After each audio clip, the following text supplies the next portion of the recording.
So, I'm Zayne, one of the coaches at Physique Academy. I'm Kris, another coach at Physique Academy. So, we're going to talk about all things fitness, more importantly, functional fitness. Myself and Kris are very, very much into the functional fitness space game. If it's anything fitness related, competitive, you will find us happily getting on that competition floor. Apart from standing on stage in little tiny boxes or G-strings and posing. That's not for me. You don't fancy it, no? No, I don't fancy it. Don't fancy a bodybuilding show, no. I think you look all right. Some little sparkly pants. Little pair of shorts and a barbell, throwing that around. I think I'm all right with that. But a little pair of sparkly pants, I don't think so. Yeah, no, not for me. So when did you change your training to more fitness approach? Because obviously you've got a football background. So my background's like football. So I went through like school playing sports like most like kids do, like football, rugby were like my main two, being from like the northwest. Like they're like the big sports that you play like in school. So I played them through college as well, into university. Still doing like the main sort of like you do when you're young, like go to gym with the lads. You do like 3x10 and stuff like yeah. You got to do 4x10, and then I moved into doing working in professional sport. So I worked in professional football for 10 years. What was your role? I worked as sports scientist and fitness coach at Bolton Wanderers Football Club. Nice. So I worked with kids from the academy level all the way through up until I ended up working with the first team level at first team. So in that sort of environment, it moves away from being like that. So from a degree, I've got a degree in sport and exercise science. I've got a master's degree in physiology. So from that, you kind of see that there are more training styles. There are more ways to develop the body, and building mass, building hypertrophy training as 3x10, 3x12 kind of does. It's not really functional on the football pitch because you're adding weight that you don't necessarily need. Rugby-wise, you may say you need some of that weight, but also in a lot of sports you need strength, so that's where the strength element comes in. But then also you need to build, especially football-wise, you need to build an engine. You need to have that aerobic capacity that's going to fuel those muscles and move you around. So in combination of that, learning more about the aerobic training style of conditioning, learning more about more strength-based styles of conditioning, more, again, sport-related styles of conditioning. That's where I kind of got into the more sport side of things. And then around that time, there was like, obviously, Netflix documentaries on CrossFit, like, what's it called? Fittest on Earth. Yeah, something like that, wasn't it? Fittest on the Earth. Matt Fraser documentary. Yeah. Everyone got into that then. Fittest on Earth on... It's like the 2016 games. Yeah, or something, 26 games, I think, yeah. So watched that, and then I was like, oh, I think I can do that. So then I started trying to do like bits of that. Like I'd done basic Olympic lifts. I'd learned that through For like the first time, like trying to do like a snatch or something, and your overhead mobility being like in front of you. Yeah, just do it like this. Yeah, I'd learned that. I'd done through the UK Strength and Conditioning Association courses. So I'd done their course on lifting. So I'd done some Olympic lifting. We were using it with like scholar athletes and into professional athletes, depending on their mobility. And what their needs were. So then it was like learning it myself, but then trying to incorporate it into the functional fitness before then eventually starting to train that style, finding a gym nearby, going training there, and then moving to the gym that I train at now and doing more there, which you kind of see on my Instagram now. That's where I train all the time. So yeah. 6 a.m. no matter what. 6 a.m. no matter what. Soft's programming the sessions, and we're throwing some barbells around. Yeah, that's sweat on. Paying the dues early morning. Yeah. Nice, man. What about yourself? So, obviously, I played professional rugby. So, I was involved in rugby from... I mean, to be fair, I probably started a lot later than you'd have seen most people. I got into rugby like high school. I swam competitively growing up as a kid, believe it or not. So... Look like a swimmer. Yeah, built like a swimmer, tall. So, yeah, went from like swimming, got into rugby. And yeah, I wasn't very good at first. I'd be more than honest to say that. And then, but I fell in love with it, and I was like, I got a very addictive personality with stuff like that. Same with like my training now. Like I enjoy it. I like competing, so like I get addicted to it, sort of thing. You get that thrill out of it, and that was what I found with rugby. I was like, when I first started, 'cause I had to catch a ball, but because I was big and tall, I just got thrown in the middle of the pack. Whereas as I then got older, the boys in the middle got a lot bigger than me, and I just continued staying tall. So I gradually moved out to more of an outside back position. But yeah, played academy rugby, went into a professional development. And that's when I first sort of got introduced like small bits of Olympic lifting. Our training was very much of building strength, but building power, building mass. You know, there's a lot of, as much as you need an aerobic capacity for playing rugby, a lot of it is constant stop start. It's very anaerobic as rugby, because especially rugby league, where it's a number of sets in each game, you know, it's very just high intense for short periods of time. So that's when I first got introduced to that side of stuff. And I was quite lucky, especially at Academy. We got a new strength and conditioning coach when I just joined, and there was very much a thing of like, if somebody tells me to do something, I'll do it, no matter what or no matter how much it hurts. And I remember going from, in pre-season, one of the lower fitness groups, to then getting up to the top fitness group, and it's generally just every week he was like, you can do it, put me in a higher one, multiple times throwing up at the end of a session. But it was always that thing, I knew I was getting fit, I knew I was getting better. Got introduced to like minor Olympic lifting, so we do a lot of like cleans, a lot of deadlifts, a lot of heavy pressing, things like that. And that's when I first started getting introduced to that. When I stopped playing rugby, I probably had the best part of like a year out of fitness and just ate myself into an oblivion. Nice. And that's when I was like, okay, like I've come away from fitness massively, didn't enjoy it. I was in a job that I hated. I was like, I need to sort myself out. So I went through like my own fitness transformation, went through my own fitness journey. I went from like being like 105 kilos to like 82. So I dropped a fair amount of weight. Nice. Going through that process was then when I was like, okay, I like coaching. I like this idea. Got into coaching, and it was very much just hypertrophy training. It kind of just went to what was easy, probably. Yeah. That's all I really coached. That's all I really did.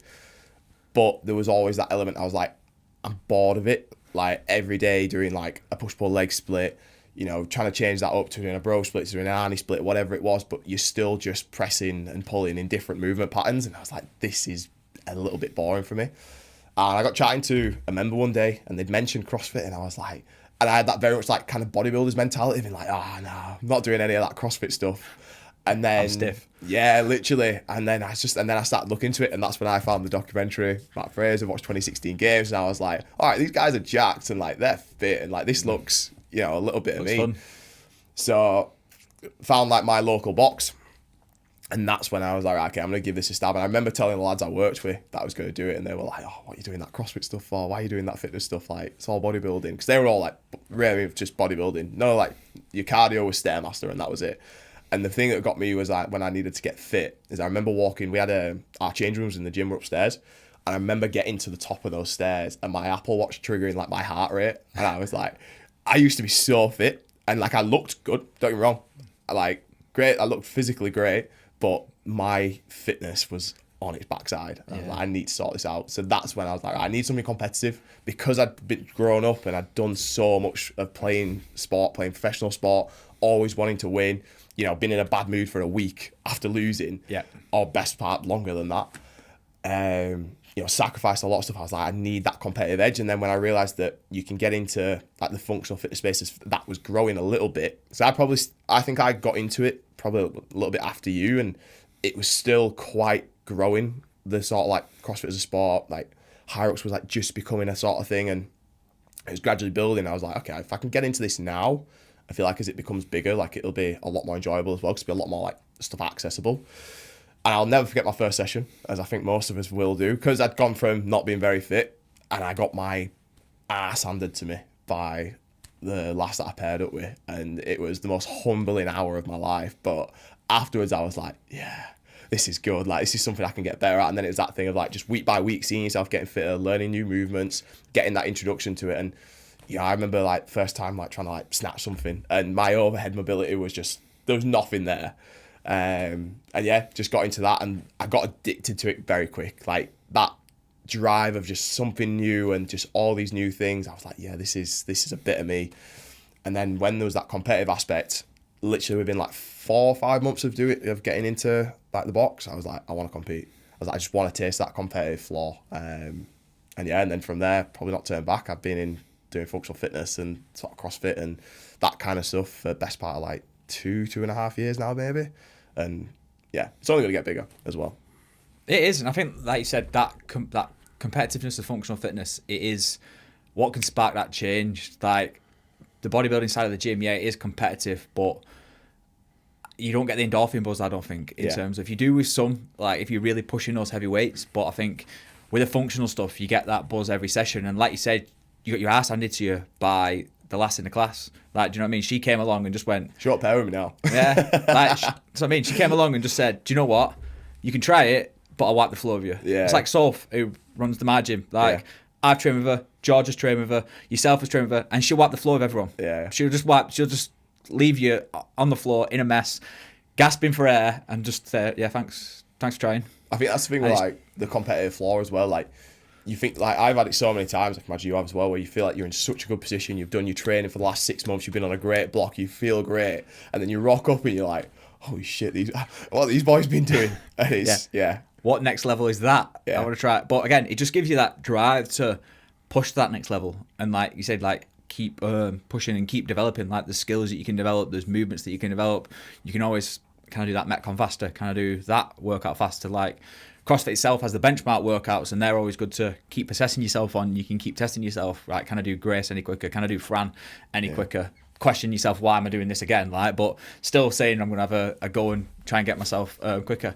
What do you think inspired your fitness journey then? So, like, say you said 105 kilos. Like, what do you think made that you go, do you know what? I need to change my life here. Every time I went round to my mum, she called me fat.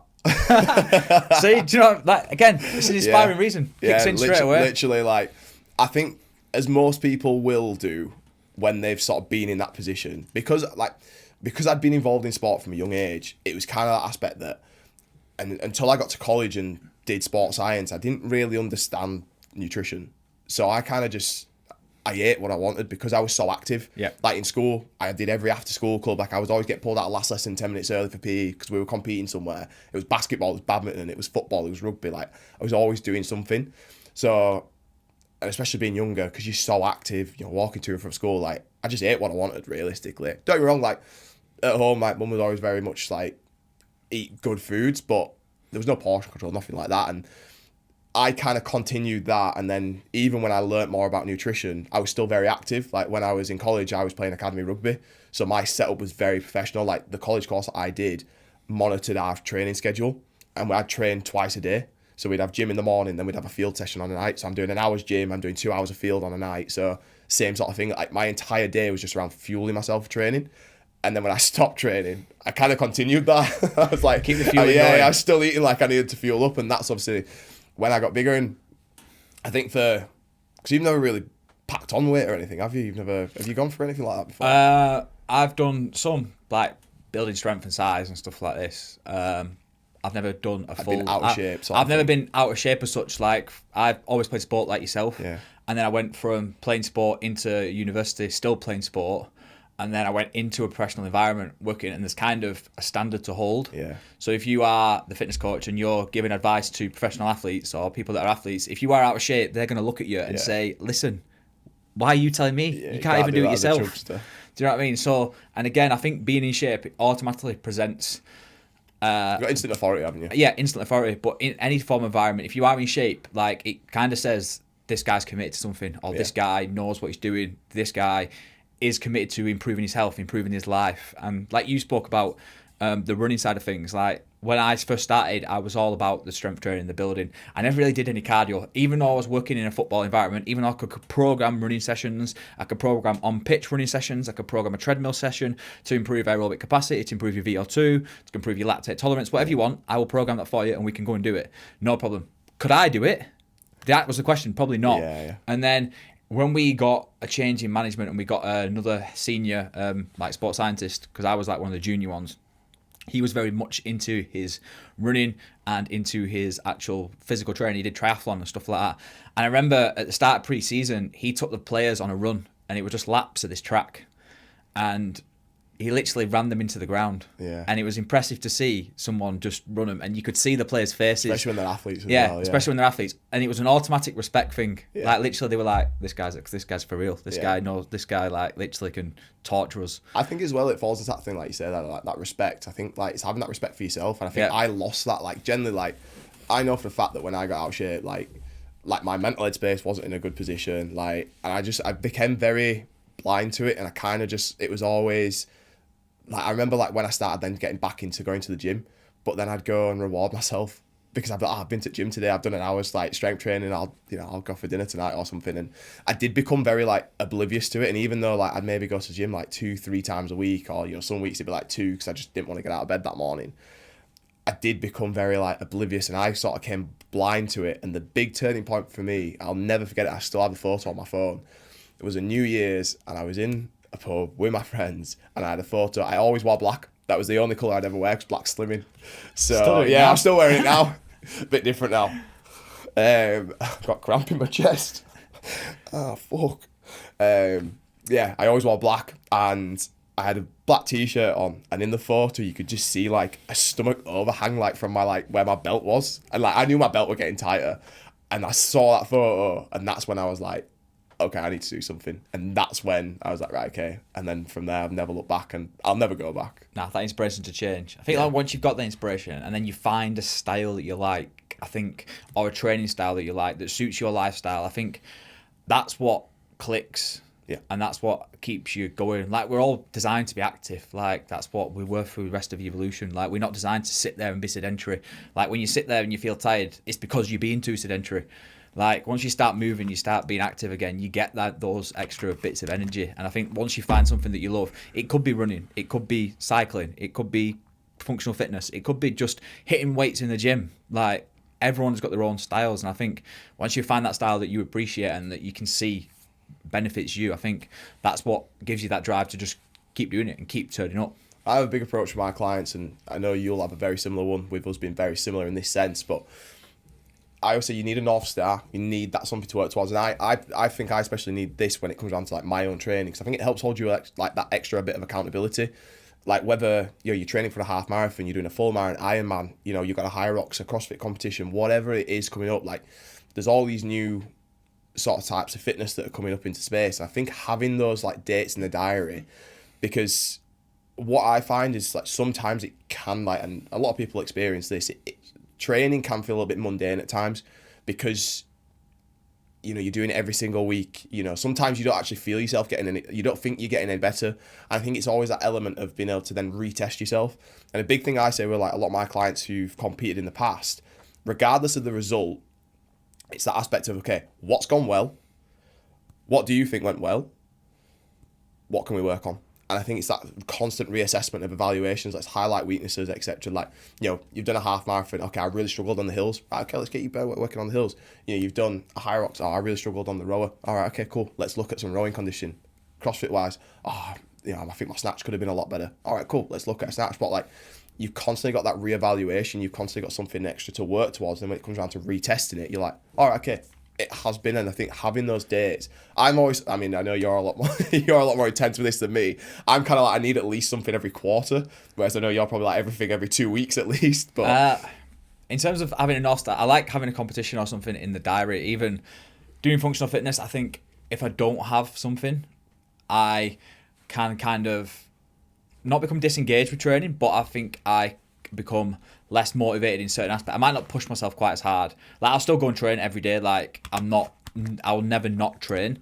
But instead of, it's a 22.5 kilo dumbbell, right? Yeah. If I've got a competition coming up, that's becoming 25. Yeah. Do you know what I mean? Or it's becoming, can I get 30? But can I do 30? Or the bar, it's got 50 kilos on this week. That's fine. I'll leave it with 50 kilos. Like, I'll just mess around. Whereas if I've got a competition coming up, like I know myself, you and Sam, we've got strength in depth coming up in December. Like, the barbell weight's 60 kilos minimum, because I know that's what the standard is in the competition. Like, today, hang squat clean 70 kilos, get down the bar, let's go, let's get to 80. Like, keep pushing, keep trying to get that level, and understand that for the past few weeks I have gone heavy, but again, I know my own programming, I know how to program for my body because of my experience. I know that next week I've gone really heavy this week. This is my last heavy week, and then next week will be a deload week. So there will be 50 kilos on the bar. There will be 40 kilos maybe on the snatches. There will be 22.5, 20 kilo dumbbells. But that's because I've done all the hard work already. That next week is a reload. Next week is a reload, and then the week after that, it'll start building back up again. Yeah.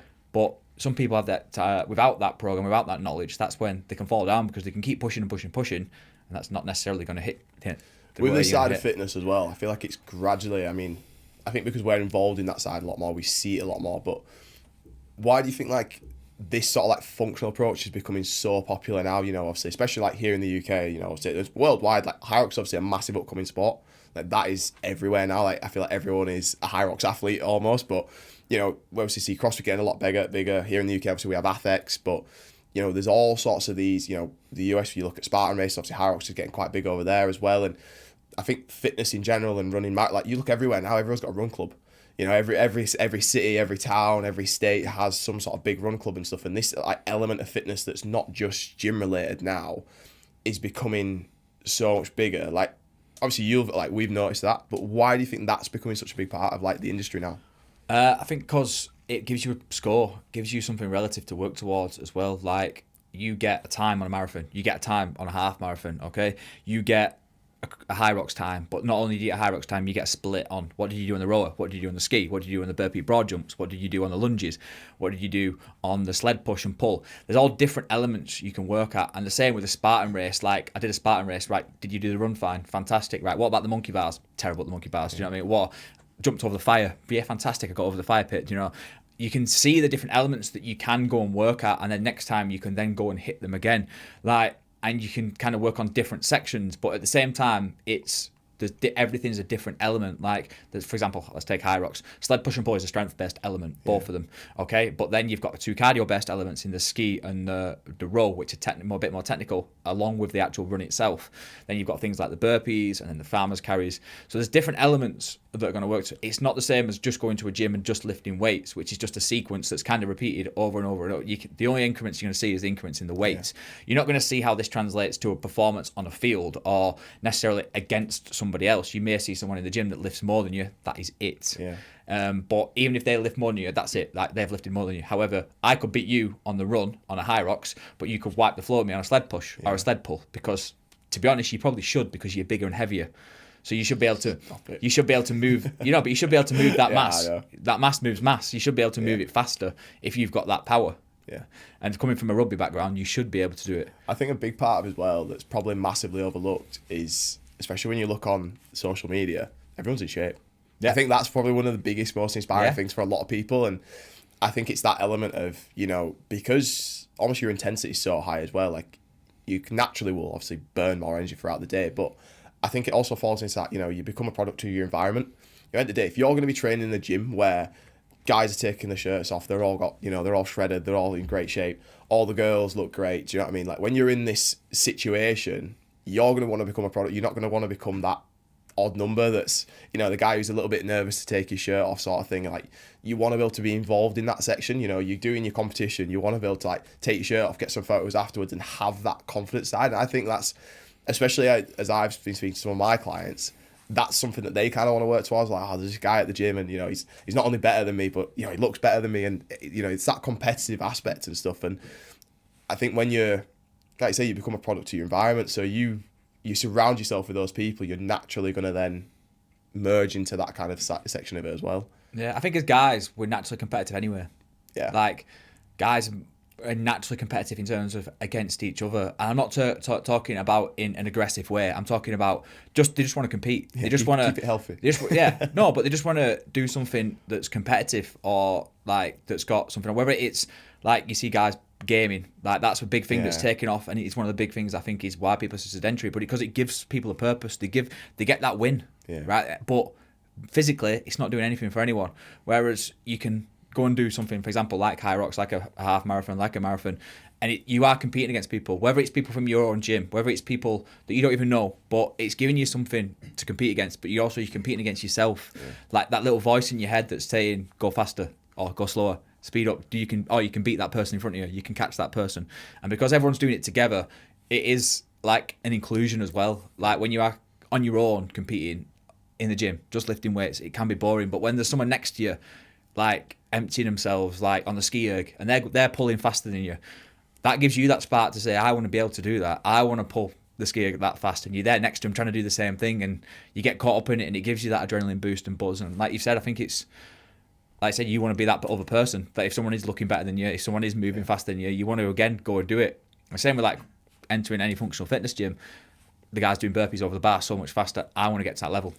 I want to be able to do it. I think like with this as well, like we spoke about a lot about, you know, performance how good it is to perform, you know, what drives us towards that, etc. I think one thing that probably is really good to chat about today as well is when it comes down to like, actually fueling for this, because I think this can sometimes fall into something that people will struggle with, because especially if you're trying to lose some weight, you're always thinking, oh, well, my output's going to be super high, but I need to help, you know, I need to fuel myself for that performance, but also if I'm trying to like drop and, you know, lean out a little bit.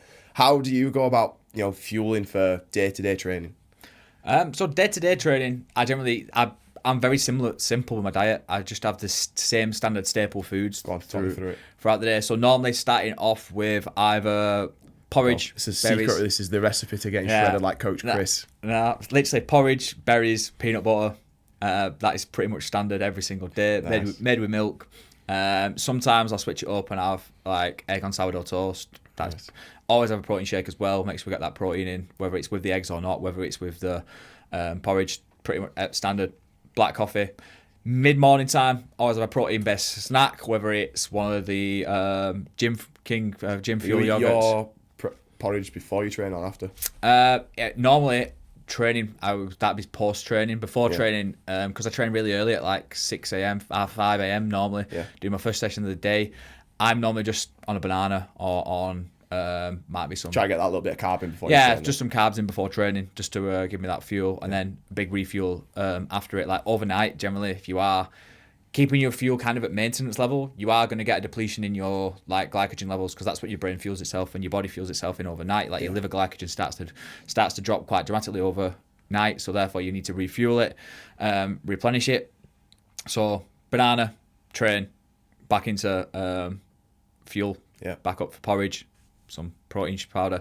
Then mid-morning time, probably something similar, normally some fruit, and then normally some form of protein. It could be a protein-based yogurt. It could be something like hummus and some veg. It could be something like, could be just some Greek yogurt and some mulberries.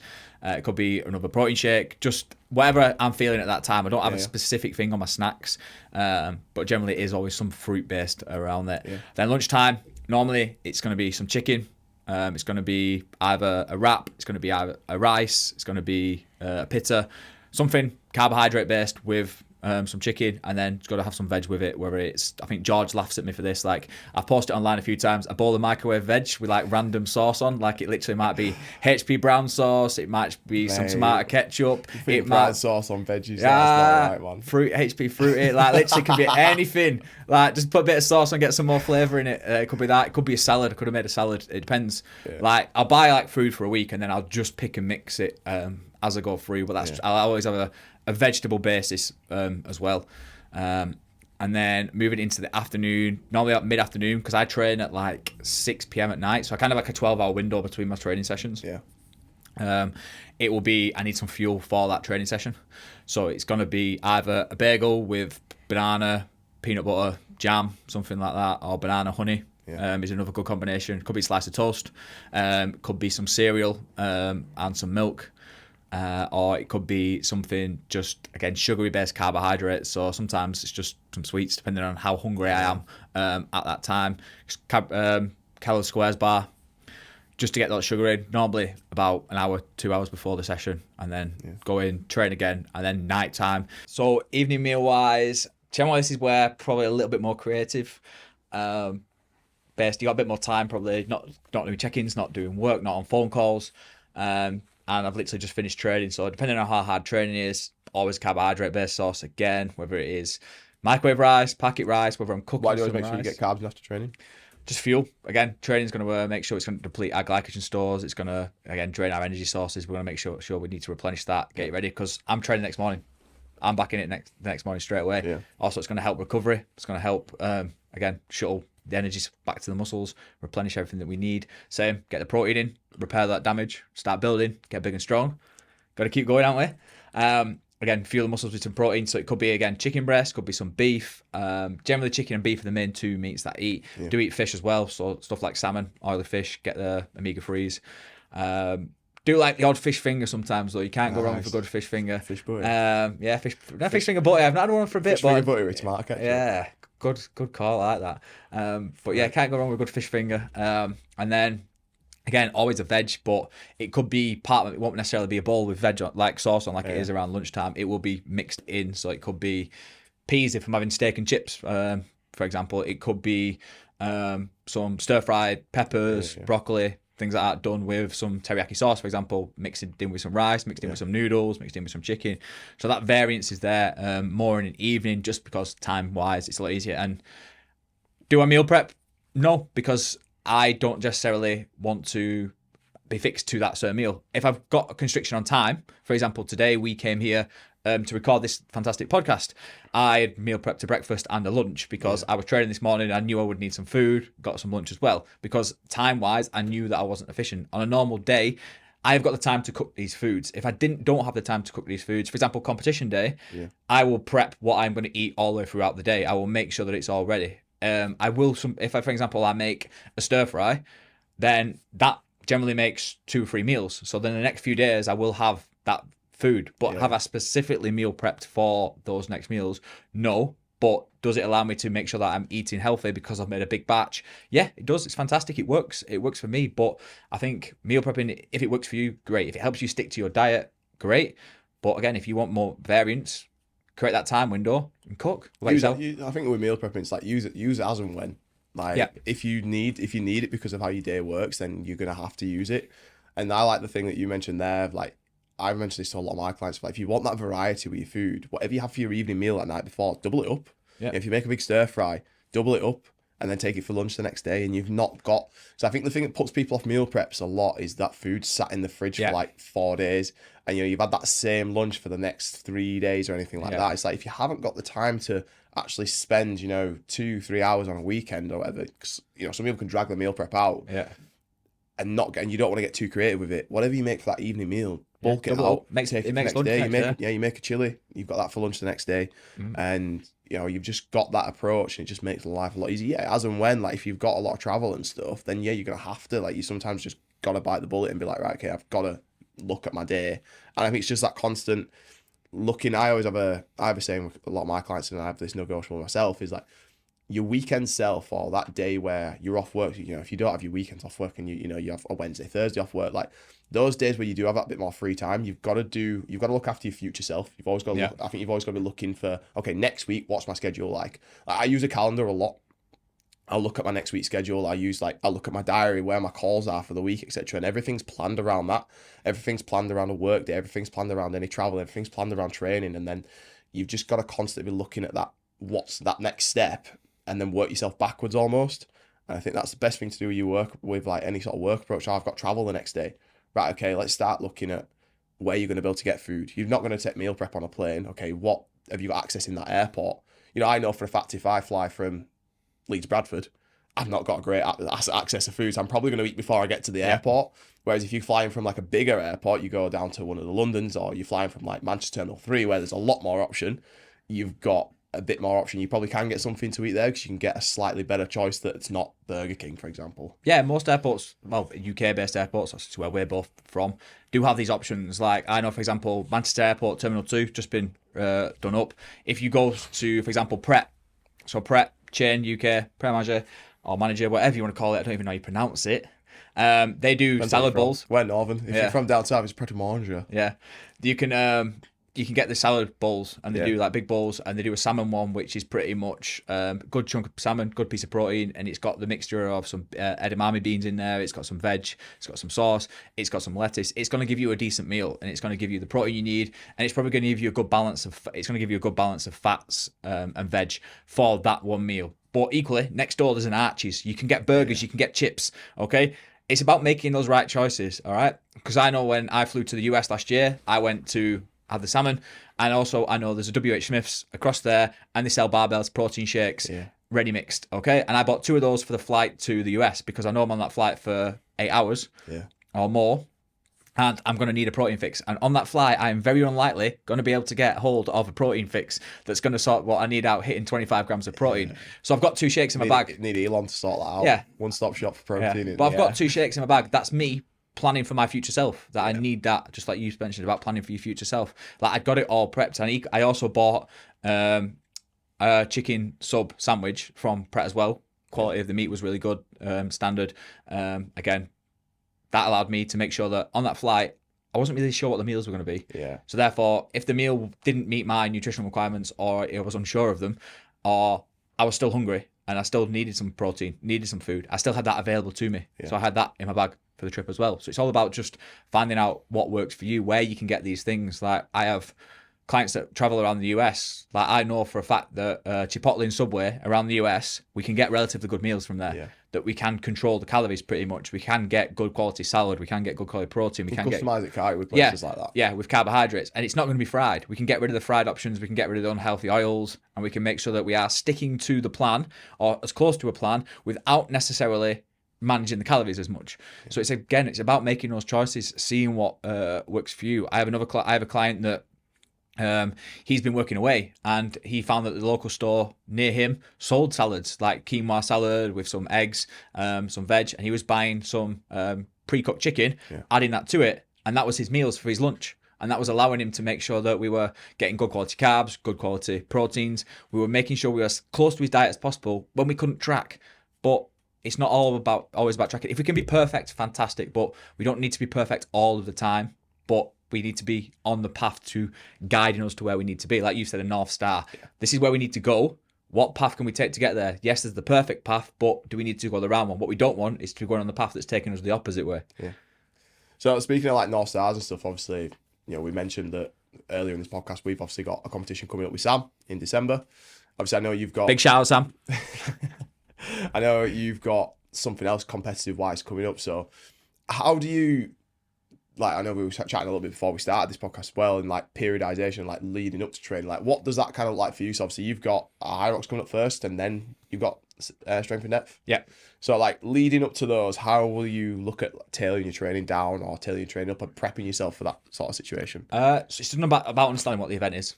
So you know pretty much what each event is. Like High Rocks is predominantly a running event, so I've got more running involved in my training at present than I would necessarily maybe have. Yeah. I always have some basis of running within my program in general, because I like to keep that cardiovascular capacity and that running capacity. So, and then it's just about ramping up or turning up which ones you need. So you've got a lot of plates that you spin in, the strength side of things, the metcon side of things. Is it the cardio, just the running based cardio, the rowing based? So again, spinning all those different plates. It's about which ones do you need for that competition that's coming up. So a big element of my training is that functional fitness. So I know I've got the capacity to do 45 minutes to an hour of functional based fitness. And it's again, can I increase that? Can I add some extra running volume into that? Can I practice running under fatigue? These elements are all going to come into High Rocks. Yeah. When it comes to more the strength in depth, those workouts are going to be a team of 3, but equally they're going to be short workouts. They're not going to be an hour plus of an event, pretty much like a High Rock's going to be. It's going to be a 10, 12 minute blast, or up to probably 15 minutes. I can't see them being longer than that. Hopefully not. Going back through the previous workouts, I don't think they are going to be longer than that. So it's about understanding, right, these are going to be more the Metcon style of things. So it's understanding what areas of do I struggle at under fatigue. So do I need to work off barbell conditioning? Do I need to work off assault bike conditioning? Do I need to work off my gymnastics capabilities, such as toes to bar repetitions? Like I know what last year's workout, I think, was bike into toes to bar. Like, can I do a bike into toes to bar? I think they're 2 of my probably stronger elements. And then there was a barbell cycling one that built up to over 100 kilos. So now you're pushing towards the top end of my elements, but probably for yourself, your barbell cycling is probably better at that. So therefore, in that event, you're probably going to be a stronger athlete. Yeah. But again, gymnastics wise, I don't know, we're probably very similar in terms of certain events. So we're probably good at that first one. And then another event was rowing and sandbag holds. And so again, do I need to work on my rowing capacity? Probably not, but do I need to work on my rowing efficiency? Yeah, you're not going to get any taller. No, exactly. I'm not going to get any taller. So for me, I need to probably just work out on what my rowing efficiency is going to be and just practice maintaining a stroke rate. Yeah. Practice maintaining an efficient stroke rate to go for as long as I can, ready for any changes. Is it workouts going to be the same? Probably not. Yeah. They're not going to be another row. It may not be entirely similar, but I can kind of see what elements I need to work on. And it's like I said, same with the High Rocks. Again, for now, I'm ramping up my running. I'm ramping up most work with a rower, with a ski. I don't really need the weight that we're doing. Carries wise, I'm quite confident I can carry the kettlebells. I'm quite confident with the lunges, even in and around the running. So it is just about working on things like pushing the sled, pulling the sled under fatigue. Yeah. Because those movements aren't necessarily in CrossFit as much as they are in high rocks, because they are two of the actual key parts. So, and then just tapering down, ready for that week. Just reducing that volume down, keeping the intensity, keeping like the drive, but just shortening the volume of the sessions. But again, trying to keep that load a little bit higher, but just doing sharp blasts, ready to prep me for that competition. And then in any comp, when I don't have to travel far, I like to lift the morning before, the morning of the event. So if I had an event close by and it was an hour's drive away, 2 hours drive away, I would go to the gym and I would build up a deadlift, a front squat. I would do some pull-ups. I would prime my muscles ready to lift, because if you go to any event, the warm-up areas aren't that big, and you've got every other athlete trying to do the exact same thing as you. So I would build up the foundations in terms of activating my core, activating my hips, activating my legs. So I might build up my deadlift to 108 kilos. I might not need to do 108 kilos deadlift, but it's going to prep me. And I might practice my clean up to like 70, 80 kilos just to get me in that set position, get me through the patterning and get me ready, because I feel that's a better warm-up than trying to do it in the arena itself. But some people say, well, you do lifting before you go to train. It's like, yeah, I do, because it works for me. Very different in that sense. Yeah, but again, I'm spending as much time in bed before I'm lifting for an event. Yeah, I think it's interesting that like I work with a coach, which I kind of actually wanted to mention on this, because I think it's very rare that most people see like us working with coaches. But I know you do a lot of follow a lot of your own programming and build on your own sort of stuff. But I very much have this thing of, I don't like doing stuff that I'm not very good at. I like to do the good stuff that I'm good at. But the element of why I got into working with a coach was to work on that sort of stuff, because even though I knew there were weaknesses, it's kind of that aspect of like, oh, well, how? I don't want to do it because I know I'm not good at it kind of thing. So I'll do the stuff that I am good at. And, I think what I like with the aspect of actually having a coach, and I think this is what I see as an importance and the value of coaching, is it's that someone to constantly relay stuff with as well. Like, I will constantly be in contact weekly, daily with my coach and be like, right, okay, we've got this event working towards. Like, unfortunately, I had to pull out of an event earlier on, but my training was periodized leading up to that event. The weeks leading up to it will go a lot more of being an aerobic capacity to a lot more anaerobic, because as we're aware, when you're looking at more like functional fitness competitions, whether it's CrossFit, whether it's just that kind of element where you're looking at 10 to 15 minutes maximum of a workout, it's very much that intense. And the beauty of fitness is easy to build. Strength what takes long to build. You can spend ages in a strength block and only put 5 kilos onto a lift, and you're like, that's been 8 to 12 weeks worth of a strength block and you've only just put that much on. Whereas fitness, realistically, a good baseline of fitness, you can actually build up within a good handful of weeks.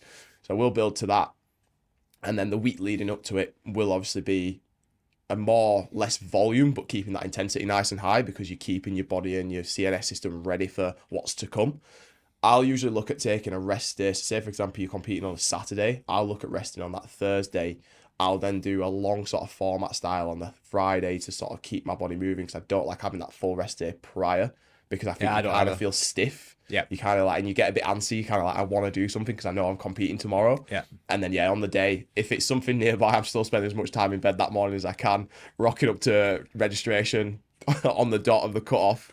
And then, I'll obviously spend a bit of time mobilising on that day. Do you remember the first time you competed?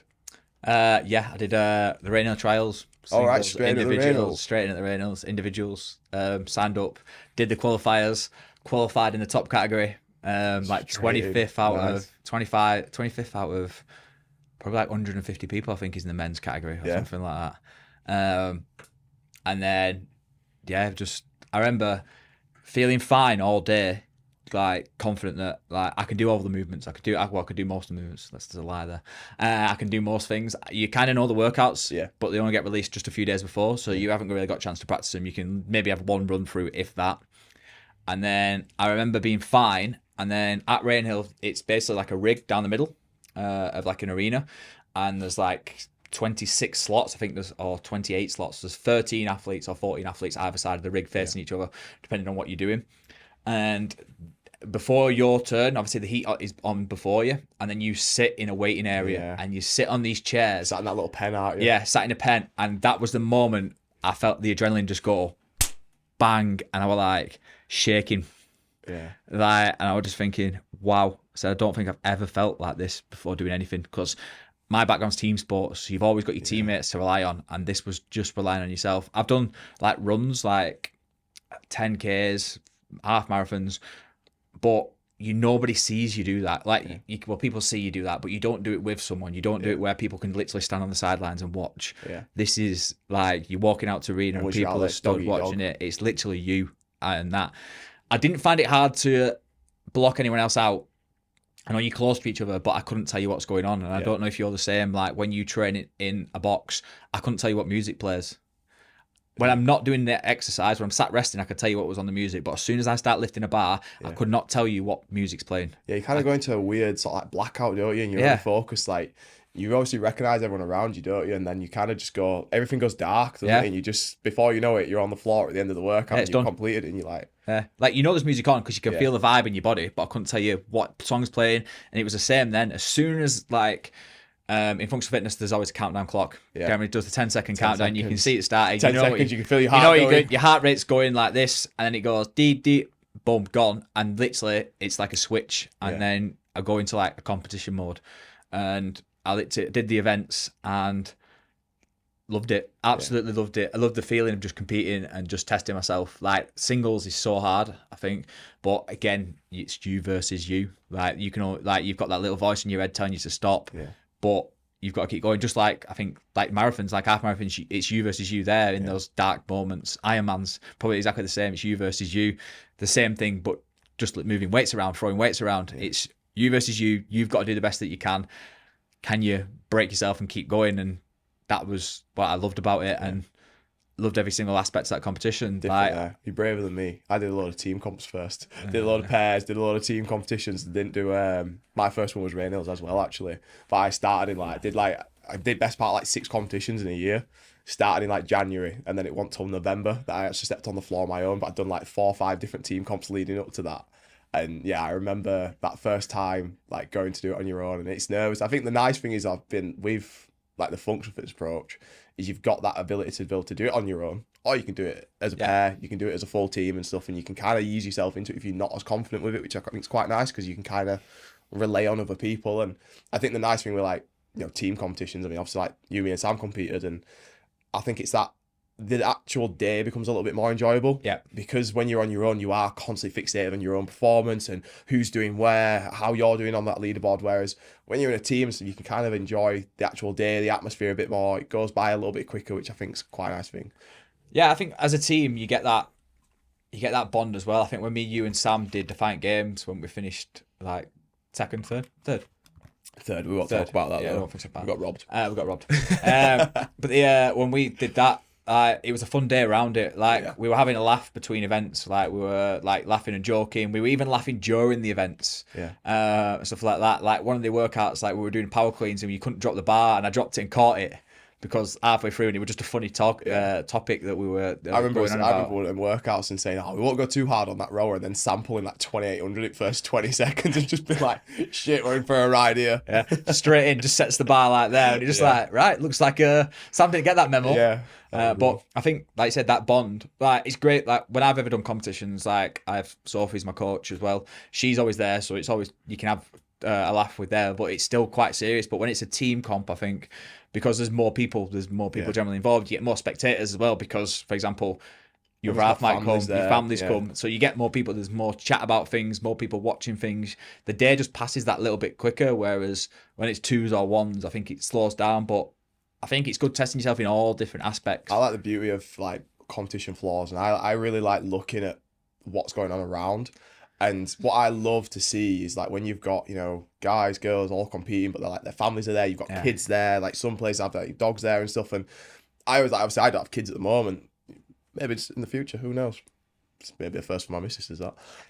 But like I think like from that, I always have this thing of like I can't wait to the day to like do a competition and like have my kids there. I think like that's such a good environment to be like introducing them to as well, like having them involved in that as well, which is really, I love the fact of competition days. Like there's so much atmosphere going on. You've got the vendors there, you've got good music there, loads of good people. Like everyone's got that same sort of mindset. I've never really been there and never like clashed with somebody. Yeah. You know, even in like the pens before, like in the warm-up areas, you're always chatting to somebody. Everyone's really friendly as well. Everyone in that space has a very similar mindset. You always get the odd person who probably won't speak because they're a bit more too zoned in, but you can always have that good little laugh as well. Yeah, I think like I said, that environment, it is a team.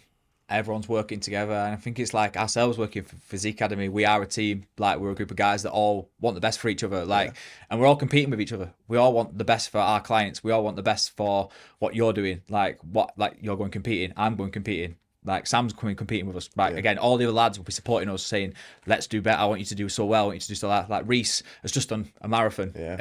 In Loch Ness, amazing. He's got one next weekend. He's doing another one. Again, clocking some miles. But again, we'll be supporting him. Like Harry does his Ironman and his cycling, and I know Benny did it this year as well. We're all wanting him to do well. We're all supporting him. Like, we've all got WhatsApp chats and Slack chats all saying fantastic. And it's the same with our clients. Like, we want them to do well. Yeah, I was going to touch on that. You got a lot of clients who are competing at the moment. Yeah, I've got clients that compete in all different events, and I want every single one of them to get the same buzz that I get when I compete, and I want them to enjoy the environment that they're in. Yes, it can be daunting, but the biggest thing is enjoy it. Like, there's a reason you booked it. You want to test yourself, but have fun with it. So I've got clients that have done marathons. I've got clients that have done half marathons. I've got clients that have done an Ironman recently. One of my clients lives in China, flew back to his home country in Mexico, did his Ironman in Mexico after training all his time in China. Like, crossed the line with the Mexican flag. Amazing, absolutely amazing to see that, and to be part of that journey with him was fantastic. And I've got clients that'll do functional fitness competitions, Hyroxes. Like, I was supposed to do a Hyrox next weekend. Can't now do the Hyrox next weekend due to family commitments. I now have to then say, well, what was I going to do with my ticket? I've paid for this money to go and do a Hyrox. So do you know what? I knew one of my clients really wanted to do a Hyrox in the UK, had never done one before. So about 6 weeks ago, I said to him, do you want my Hyrox ticket? You might be thinking, 6 weeks to prep for a Hyrox, what are you going to do?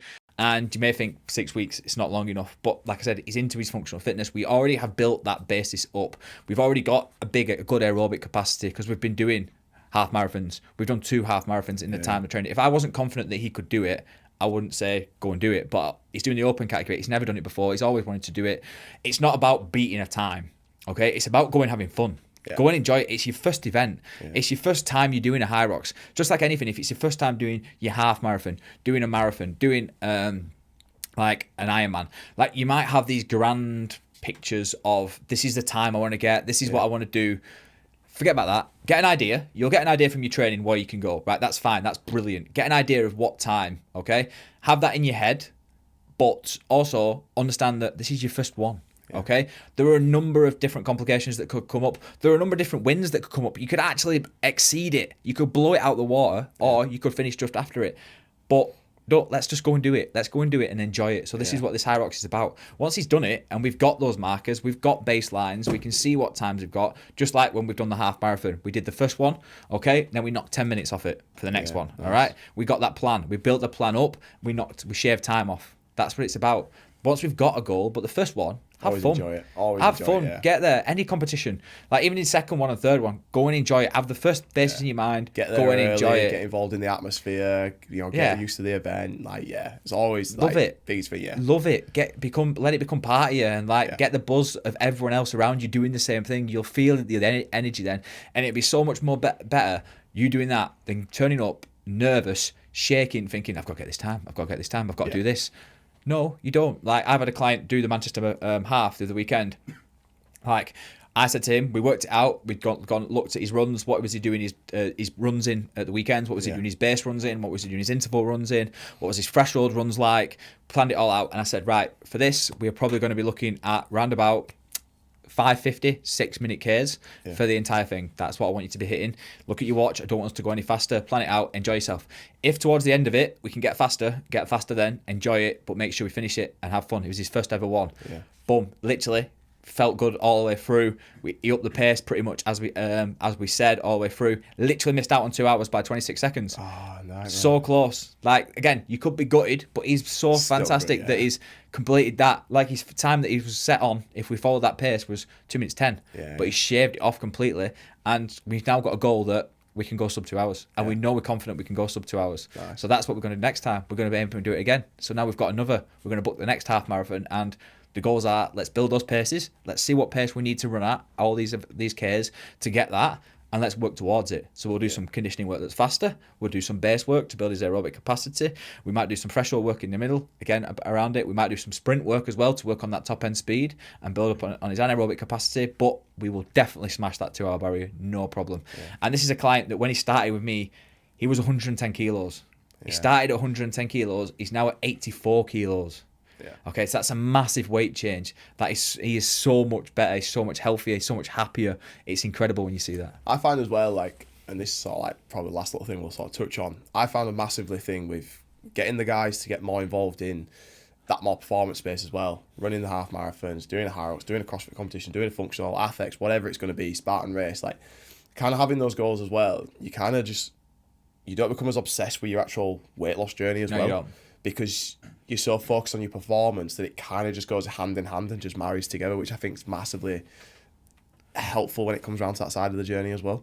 I think obviously if you can see weight going like this, but you can see performance going like this as well, like that's a double hit. Like if you're just looking at weight going down and down, if weight all of a sudden plateaus, which it does in any weight loss journey, you're not 90% of people that are never going to have a perfect straight line drop. Yeah. Never. You're going to get ups and downs, okay? But as you come down, if you can get something else that's going up, so example, I smashed my 5K time this week, knocked 20 seconds off it, or my back squat's gone up by 10 kilos or 5 kilos, or again, brilliant. Like I've got a client who has consistently lost pretty much a kilo a week for, he's been on for a program for quite a while, but he had a massive amount of weight loss to lose. But when he started, he'd never been in a gym. Ever. Okay, he'd done sport a little bit as a kid, never been in a gym. We started bench pressing with a bar, we started deadlifting with a bar, we started doing squats with a bar, so 20 kilos. Okay, when he started, he was 148 kilos as a person. That's how much he weighed. So 20 kilos to 148 kilos, that's what we're lifting, that's what he weighs, right? He is now about to break the 100 kilo barrier. Nice. Okay, so that's nearly 50 kilos he's lost. Smashing it. Okay, and his back squat is now 120 kilos. And his deadlift is 128 kilos. Okay, and his bench press is 90 kilos. And we've gone from the bar to that. So he's now gone from where his weight was miles ahead of where his lifting was, and it swapped over. It's good. And it's incredible to see. And like it wouldn't matter to him whether his weight was still going down or not, but his performance every week is still going up. Yeah, nice. I think we'll wrap it up there. Don't forget to like, subscribe. Wrap it up on that. Any questions? Wrap it up on then. Oh, well, we'll 5 questions. Yeah. So last little thing to wrap up. We asked for you guys to drop us some questions on our stories. Zayne posted a little video. It was on the page. So we are going to rifle through a few of these and see. So we've got a quick fire round, kind of like Quizmaster style. So Zayne's going to ask, I'm going to answer first, and then Zayne's going to answer for himself. So first question: what is better, team comps or individual? Team. I think we spoke about it before. Just the atmosphere of having someone with you and just the enjoyment of the day. I find that better than an individual. Even doing Hyrox, I prefer doing it with someone. Just, you have a laugh. I enjoy that more than just torturing myself as an individual. I think that is more fun than doing it as an individual. By yourself? I'm very torn on this question personally because I love the atmosphere of a team competition. However, the competitor inside of me, if somebody's potentially not taking it as serious on that day or isn't pulling their weight, I do get a little bit aggy. But I think for an overall enjoyment day, I'll always enjoy a team competition a lot more. But I think if it comes round to actually wanting to perform, I prefer individual because then everything's on me. Yeah. When it's on yourself, it's a lot easier to manage. Like if you feel like someone's not like pulling the weight. Like at Defiant Games, I felt we were perfect. We balanced everything out brilliantly. But I understand if you feel like someone's lacking a little bit or not switched on, then you can get that little bit of a grievance in your head or like, mate, I'm killing myself here. Like, you don't want to join in or something. Or you don't let me do it all. Like, but I just think the atmosphere of a team is fun. Definitely. I agree. Right. If you're not familiar with Olympic weightlifting, might seem a bit of a strange question, this one, but whose snatch is bigger? Yours. Yeah, I know. What can you snatch at the moment? About 80. 105. See, massive 25 kilo difference. It's become my favourite Olympic lift at the moment. What is the hardest skill to learn at CrossFit for you? Double unders. Hate them. How long have you been trying to perfect your double unders? 3 years, 4 years. I can do them now though. I can get a good set of 30 out, maybe 40. Have I ever done 40? No, that's a lie. So yeah, I can get a good set of 30 out. Yeah. I'm getting better. consistency wise. But I'm not, the standard that I see some people do is a joke. Like, for example, Soph at the gym, she can coach doing them. She'll like stand there doing them and coach people at the same time. It's like, how would you do that? All my brain power is fully 100% on doing double unders. If you tell me to walk on my hands, I will walk on my hands for fun. I'll walk over bars, I'll go up and down steps, no problem. If you told me to do muscle ups, ring muscle ups, everything like that, technical, great. But getting a rope, jumping twice, spinning it around twice whilst I jump once, don't know what you're talking about. See, for me, I was the complete opposite. I think coming from like a rugby background, I had like brute force. So like the lifting side of stuff, don't get me wrong, it wasn't technically great to look at, but I could do it because I had that kind of brute strength. Double unders is one of the first things I learned. 10 minutes before class, 10 minutes after class. Like that was always the case. For me, it was gymnastics. All like CrossFit gymnastics, like toes to bar, relatively probably one of the easiest to get started getting used to, and then the handstand walking, bar muscle ups, like all the like kind of like sexy movements that everybody wants to do. That was the stuff that I really sort of struggled with, and being quite heavier as well. Like I'm best part like 95 kilos, and you know just over 6 foot, 6'2", depending on who's asking. So that I found quite hard to generate my body to be able to do that sort of stuff. So yeah, it was an interesting thing to learn. Next one, what's it like to have Big G, the man himself, George Armstrong, as a leader? Entertaining. Yeah, that's one word to put He's it. always entertaining. Always entertaining on meetings. He's always got some story or something going. That's great. Yeah, no day's the same. I think on a serious note as well, like with George, he leads by example. Like, I think that's the biggest thing. Like when I was out in Bali training with him, I've never been as frustrated training with somebody because I was following my programming, doing like my workouts, and it was so competitive, and I was like, this guy should not be beating me. But fair play to the guy, like he works hard, he has that competitor in him, like he's got that dog in him. And I think like you'll have noticed this when you train with him as well. He has that look in his eye, it just changes. He goes from being the guy who's like joking, telling stories, to just all of a sudden it's just like game mode. Yeah. But yeah, entertaining is a good one. In general, like standards are always here. Yeah. Like it never drops to here. Holds his good standard. Holds everyone else to a good standard. Standard with training, standard with life, standard with work, standard with how we speak to clients, how we work with clients, how coaches have got to come across, how we've got to come across, how he presents himself, how we present ourselves. It's up here, and that's what separates us from other people as well. Like the standard is here. The apple doesn't fall far from the tree. No, like it doesn't drop to here. And if it ever does drop to here, it will get put back up here very, very, very quickly. It will never let to be stood down here. But I think that comes across in how we are as well. Like we always want the best standards. Like yourself, training, competitive, you want that high standard. Just like I want that high standard. I don't like finishing second in a workout or third in a workout or last in a workout. Unless there's something that I can't do about it. Same with your client as well. You don't want an average result with your client. You want to make sure you're getting the best results with clients. Exactly. Like I want everything's the highest standard. Like, I want the best for client. Like transformation wise, I want them to get in the best shape of their life. Not 95% of the shape of their life. 100%, 110% of the shape of life, if you can say you can get there. Like I want to push them to where I think they're capable of getting to. And that's what I believe all the coaches want to do. We want the best for our clients, and we believe that we are going to get the best. That's why we do what we do. 100%. Quick one. This is a nice quick one. What's the best thing about competing for you?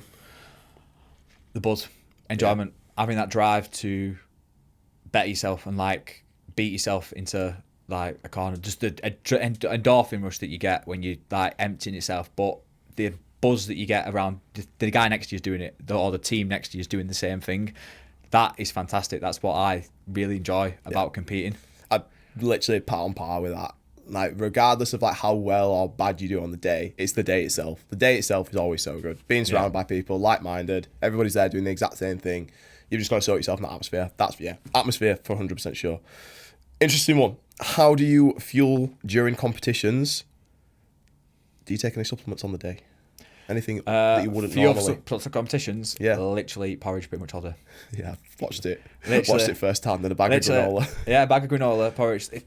Competition is carbohydrate based, whether it's a running, whether it's a CrossFit competition. Like every single CrossFit event or functional fitness event is going to deplete your muscle glycogen because that's the type it's designed to do. It's a big drain on carbohydrates. So You want to make sure you've got enough in the system to start with, and then you want to replace it afterwards. So my breakfast is my standard breakfast, porridge. That's what I have. Generally, I'm traveling or I'm at a different location after I've had my regular breakfast. So I will generally make overnight oats. I will have pots of those in the bag. Yeah. I will also have a bag of granola in there that I can eat dried as well.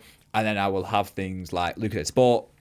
And then I will have items of fruit like bananas, apples, in case I want to vary things up. That is pretty much how I will fuel an entire competition day. Yeah. I probably will have some protein at the start of the day, and then I will have some protein at the end of the day. During the day, I might have some protein powder mixed in with one of the porridges, but I wouldn't I wouldn't have anything like chicken and stuff like that, just digestion-wise. It doesn't digest well enough for me to feel confident, especially if you've got 2 hours between events. If I have a long time between events, maybe I would, but I'm quite happy on fueling myself on protein and protein powder in porridge. Yeah. Everyone's slightly different. Some people will have meals like spaghetti bolognese or pasta meals, which, again, is fair enough. Pasta doesn't agree with me. Yeah. I don't like eating it as a food. It bloats me. So I would never eat that on a competition day. But it's about finding out what works for you. What about yourself? I'll usually do same protein oats, overnight oats. You'll always catch me around the athlete briefing, stood there with a tub, because I don't like eating first thing. I'll usually just go a lot of water, electrolytes first thing on the way to the competition. I'll then, because usually between the briefing and your first time of the initial first event, there's a bit of time, so you'll always catch me stood in the corner, chomping away at the oats. Throughout the day is then same sort of thing. Easy carbohydrates, bags of sweets. So packets of sweets, just easy, quick sugars, quick carbs. I'll usually, opposite to you, I'll usually have some sort of like sandwich or a wrap, usually at like middle of the day, usually prior to like a lifting event, because I like to have that little bit of satiation and feel like I've got that extra bit of food in me. But what I will do for that is I always make sure I have a bit of pineapple just to help aid the digestion, so I don't feel like it's sat in my stomach as heavy, but it's never anything massive. And then throughout the rest of the day, like I say, just quick carbs, Rice Krispie Squares bars, granola is always chocolate good brownies. one. Yeah, brownies, like whatever sort of just there really. Like the actual flapjacks. Yeah, the calorie intake on a competition day, I couldn't even tell you. It's probably quite horrific actually, but it is just about fueling yourself for that day. Electrolytes, a lot of caffeine. Do you reward yourself at the end of the day? Always. The best thing about competing, you're either going for like burgers, barbecue food, I don't care what it is, but I'm eating. But you've earned it, don't you? good. Like Yeah. you feel like it's something that you've earned. It's not like you sat watching TV for 6 hours and then you've gone and had your barbecue food. Yeah, and and it's not something I do every week either. Exactly. It's every now and again, but you've done a massive energy expenditure. You spend all day competing. You spend it walking around, watching. It's a full day. It's going to take 6 to 8 hours. Best part, 6 to 8 hours for your day, and then again rewarding yourself. I do a lot with my guys. after. Every time my clients finish an event, I'm like, yeah, go out for some dinner, whatever you want. Don't worry about tracking or feel guilty for it. Go out, enjoy that. Don't stress yourself about scales next day. Leave it a few days before you weigh in. Just enjoy yourself. Like you've earned. That's all. I have the exact same approach. Anyone that's done a half marathon, Ironman, it's all about celebrate it. You've earned it. You've done that. It's an amazing thing to do. Quick one. What does a current week training split look like for you? I don't 7 days a week. 7 days a week. 7 days a week, every single day. Get it done. It varies. Yeah. Normally, I will do 4 strength sessions. Literally just lifts. Nothing like I don't really do any of the hypertrophy stuff, much accessory stuff. I get a lot of that in my actual functional training. So Monday morning, currently run. Monday evening is normally strength-based deadlift, followed by class, functional fitness class. Yep. So posterior chain lift, we'll call it. Let's be technical. Then Tuesday morning is generally like cardio-based EMOM. Or cardiovascular-based work. Could be on the bike, could be generally some C2-based movements, just working again on aerobic capacity. So kind of like Monday, running-based performance. Tuesday, kind of like the erg-based erg performance. And then Tuesday afternoon is generally upper body strength. So it will either be vertical push and pull or horizontal push and pull, depending on what my priority is, because at the start of the week, I'm a lot fresher. Yeah. So at the moment, it's vertical push and pull. So that is strength push press or strict press and pull-ups. So that's what my strength based is on a Tuesday, and then into Tuesday class. Wednesday is kind of like I do a double class day because I take stuff to the gym on Wednesday morning, so I'll do class then, and then I will do the same class that night. But generally, one of them is lighter than the other, and I focus one on movement standards and quality and skills, and the other one, generally nighttime one, I focus on weights. So I'll try and see if I can up the weights, kind of beat myself, make it a competitive day. Yeah. So try to beat yourself that morning. Yeah. So Monday, the morning's more like, again, trying to make it more aerobic rather than power based, and then in the class make it more, and the evening make it more power based. Does depend though. Sometimes one of the guys comes in on a Wednesday morning and he likes to lift heavy, so it gets a little bit competitive. So you just got to get drawn in. So then the night time might end up being the light one. You just don't know. Thursday's generally rest day. Friday is double, so it's like morning class and some fronts, and then I do a session probably a bit closer than I would generally like. Normally I have 6 hours separating 12 hours separating my sessions. Then normally on a Friday I train with Sam and Dan as well. And we generally do that at like midday 1 o'clock, but I generally train at 6:30. So it's like 6 hours, it's half the time. So we kind of do a double hit on that day. And then Saturday morning, it's generally front squats and training, a class. And then Sunday, generally a class. Could be a dog run as well in the morning. Easy, simple dog run. That's pretty much what my normal split is, depending on if I've got events like High Roxy's, some of those sessions will be swapped for runs. Nice. Other than that, that is how it goes. Sweet, man. What about yourself? So I've just started a new training block last couple of weeks. Doing a lot of strict work at the moment. I've actually got quite a lot of strength work at the moment because we've not got anything competitive. I've not got anything competitive in the diary till December now. So Mondays is a strict press, lots of pull-ups, a lot of ring dips, and then usually followed by a Metcon. I train Monday, Tuesday, Wednesday. I'll have Thursday off. Train Friday. I'll usually do my programming, and I'll double up on class as well. I think this is something that's quite important. I know you do quite a lot of classes. I still like to jump in on classes, even though I do my own programming. I think it's just for that community atmosphere. You get in that little bit of competitiveness with somebody else in the gym, etc. And then Saturday morning, to be fair, at the moment, I think my training, no matter what kind of cycle I'm on, there's always back squats involved in there.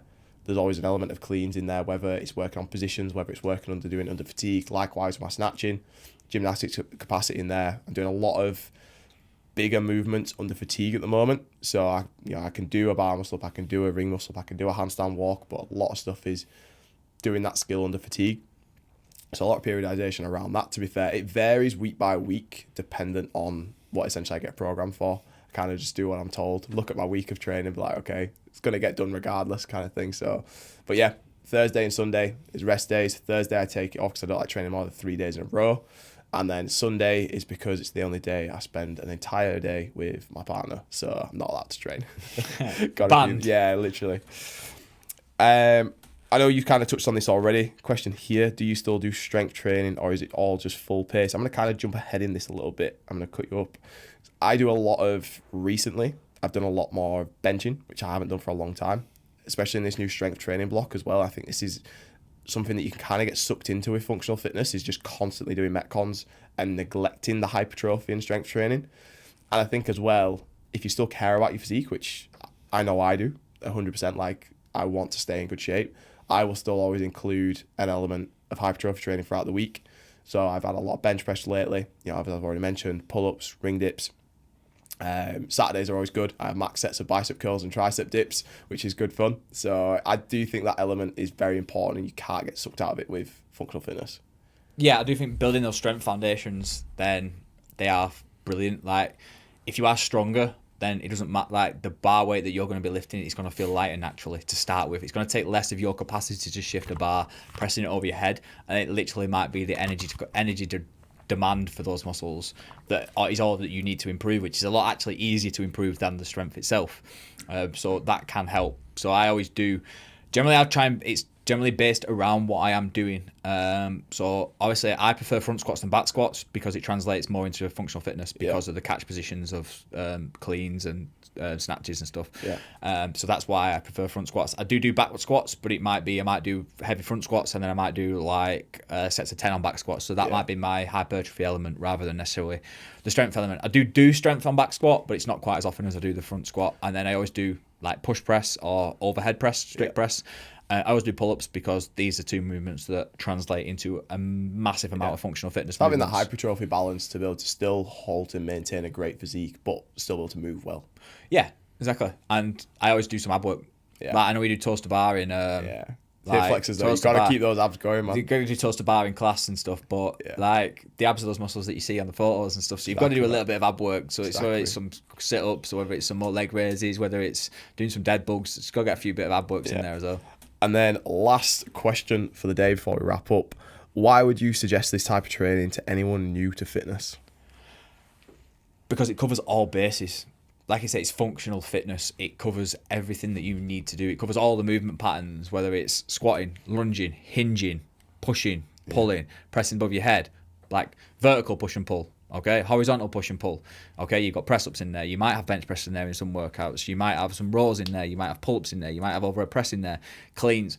It's bracing your core. It's moving in different movement patterns. It literally is covering all bases. And then not only have you now made yourself fit functionally in terms of muscle strength, your heart rate's been tested, your heart, cardiovascularly, your heart muscle, probably the most important muscle of your body really, that's been improved as well at the same time. So therefore you've now improved pretty much all the muscles in your body that you need to. And once you are at a certain level, it can now become competitive. So like you're now fit, but you are competitive. So you can go and say, I'm going to try high rocks, okay? I want to try a functional fitness competition, deadly dozen, affects, whatever you want to do. Go and find something. They've all got different scale levels. They've all got different balance levels you can go and try at. Find a gym. And generally, in these environments as well, it's a supportive environment. It's an inclusive environment. If you find a gym that you enjoy and you can train at as well, the people that are there, they become like your family. Yeah. They become like, they want you to do better. They want you to improve. They will help you improve. There's always that talk of community, isn't there? Yeah, they will help you improve. Just like us guys, we work as coaches, we want to help every single one of our clients improve. Yeah. That is the biggest aim. Like, I want every single one of my clients to get better every single week. Yeah, I want them to improve. The biggest thing that I always say with it is just it's fun. It's fun. Like, you're not, every week can be something different. Like, you will always have the similar sort of elements of strength. Like, realistically, especially when it comes down to like Olympic lifting, there's only so many that you're going to do. Nobody's invented a new Olympic lift. However, when it comes around to your actual fitness elements, there's always going to be something different. There's always a different way of laying it out. There's always a different format to it, whether it's an AMRAP, whether it's an EMOM, whether it's a time workout. You know, in that sort of sense, there's always something new, which I think keeps it exciting. You're not picking up the same weights week in, week out. You're not constantly just trying to add like 2 kilos to your bench press, for example. Like, there's all this new sort of element. And I think like the big thing behind it is there's that element of you almost get a sense of belonging to a community. I think is a big thing. And I always have a big saying to a lot of guys I work with is the beauty of it is what we're doing. We're not just looking like an athlete, but you're going to become an everyday athlete. You know, rather than just sort of like looking like you go to the gym, you actually can perform as well. Yep. I think that's a really important side of it as well. That's a big win. Goal muscle, not show muscle. Exactly. Thanks for joining us on Coach's Corner this week, guys. We will be back for some more episodes. It may not be me and Zayne. It probably will be some of the other coaches, but we hope that's given you a flavour of what we do, how we train. And if you do have any more questions, drop the page a DM, and hopefully we can get you started on your own fitness journey. There you go. There's your thumbnail.